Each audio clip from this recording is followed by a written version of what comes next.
สวัสดีทุกคนครับยินดีต้อนรับทุกคนเข้าสู่ช่องมิสเตอร์เกมนะครับและคลิปนี้นะครับทุกคนผมจะมากินหมึกกระดองราดน้ำจิ้มซีฟู้ดนะครับเป็นหมึกกระดองตัวน้อยๆนะครับทุกคนตัวละคำนะครับน้ำจิ้มแซ่บๆแดงเดือดเลยนะฮะวันนี้เราจะมาทำ ASMR เสียงกินปลาหมึกกระดองราดน้ำจิ้มซีฟู้ดกันนะครับมาครับทุกคนเดี๋ยวเรามากินกันเลยนะครับตัวละคำครับทุกคน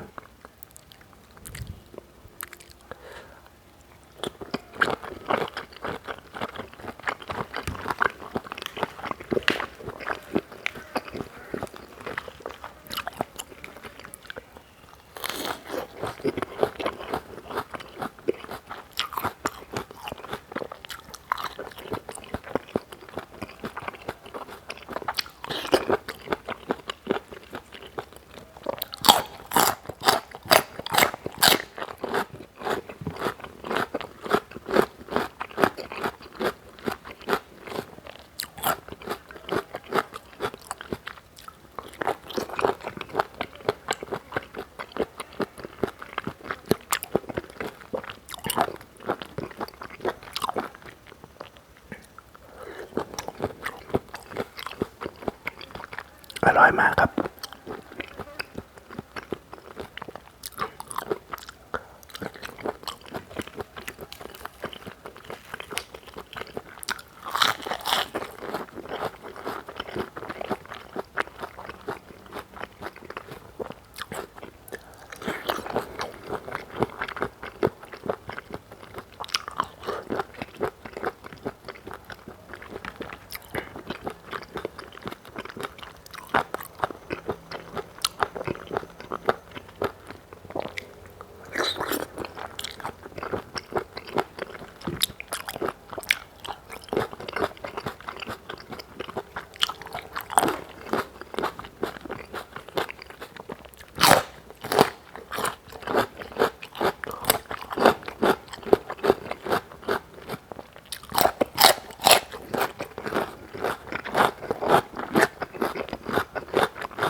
น้ำจิ้มซีฟู้ดทำเองครับทุกคนอร่อยมาก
ผ็ดมากครับทุกคนเหงื่อแตก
โอเคครับทุกคนครับเป็นยังไงกันบ้างครับกับการกินหมึกกระดองราดน้ำจิ้มซีฟู้ดนะครับกะว่าจะกินให้หมดไม่ไหวครับผมมันเผ็ดมากเลยนะฮะถ้าเพื่อนๆชอบคลิปนี้นะครับผมก็ขอฝากเพื่อนๆนะครับกดไลค์กดติดตามเพื่อเป็นกำลังใจให้ผมด้วยนะครับและคลิปนี้นะครับผมขอตัวลาทุกคนไปก่อนไม่ไหวครับผมเผ็ดมากๆเลยนะครับที่เหลือนี้เดี๋ยวเก็บไว้กินตอนหายเผ็ดต่อนะครับและคลิปนี้นะครับผมขอตัวลาทุกคนไปก่อนไว้พบกันในคลิปต่อไปนะครับสวัสดีครับ